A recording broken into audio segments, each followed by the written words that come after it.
여러분, 왜 훗날 하나님께서 사무엘보다 훨씬 일찍 제사장이 되고 훌륭한 제사장들이 많았는데 이스라엘의 사무엘을 통해서 한 시대 가장 위대한 하나님의 종으로 하나님의 일꾼으로 쓰시느냐? 바로 이 점 때문이에요.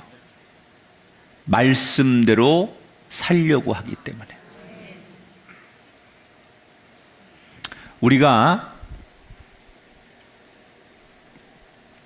예배를 드릴 때 또는 기도할 때 여러분 공통점이 뭐냐면 우리 모든 사람들의 기도가 하나님 저를 받아주세요. 내 예배를 받아주시고 내 기도를 받아주세요. 그리고 목적은 뭐냐? 궁극적으로 하나님이 나를 축복해 달라는 거예요.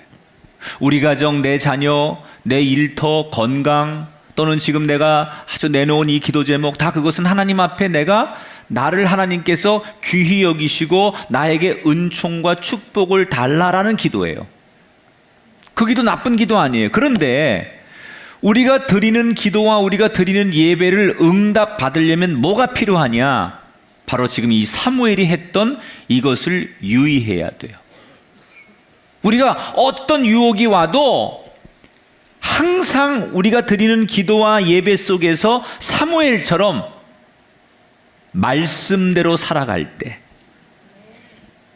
그러니까 삶은 말씀하고 무관하게 살면서 내가 입으로는 하나님을 부르고 금식하고 주님을 향하여 부르짖는다고 해서 그게 기도가 아니라는 거예요. 기도의 가장 중요한 것은 많은 기도를 아직 사무엘은 어린아이이기 때문에 기도를 유창하게 못해요. 아직 하나님의 음성을 들을 때가 아니에요. 지금 이 상황은. 그러나 하나님은 이 어린 사무엘이 기도를 잘하지 못해도 늘 기도하기 전에 말씀대로 살려고, 말씀이 기준이고 말씀을 자신의 인생의 최우선으로 두고 살아가는 사무엘을 하나님께서 보고 계셨다는 거예요. 물론 우리가 세상에 살면서 말씀대로 원칙을 지키고 말씀을 따라 살려고 하면 사람들은 우리를 향해서 융통성이 없다고 하거나 고지식하다고 하거나 너무 옹고집이라고 우리를 비난할 수도 있어요. 그러나 여러분, 결국은 나중에 보면 어떤 인생이 잘 되는 줄 아십니까?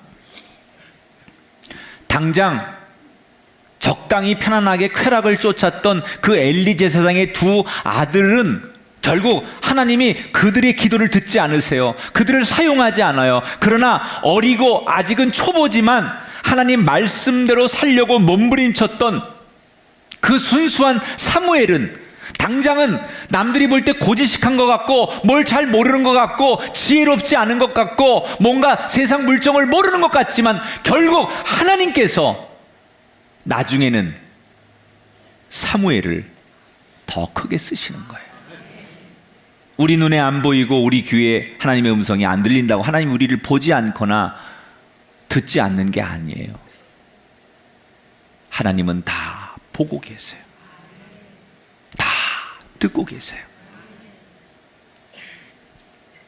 그 하나님을 기억하며 우리가 말씀으로 유혹을 이기는 인생이 되셔서 그 근거에 우리가 드리는 작은 중얼거리는 기도에도 응답이 임할 수 있게 되기를 축복합니다.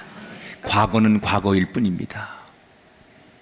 과거는 지나가는 겁니다.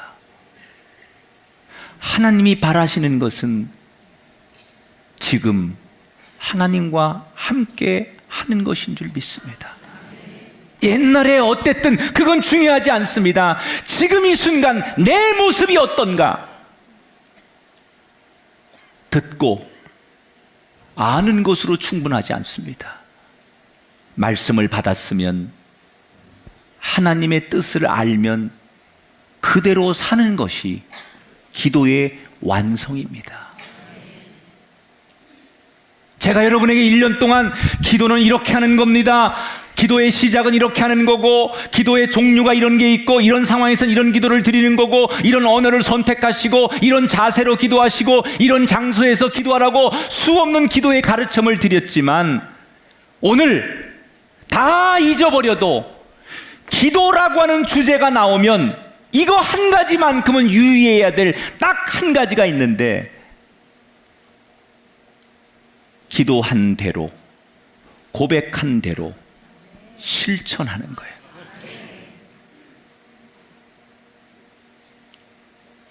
그때 하나님께서 우리의 기도를 받으시고 가장 좋은 길로 우리를 인도해 주실 줄 믿습니다.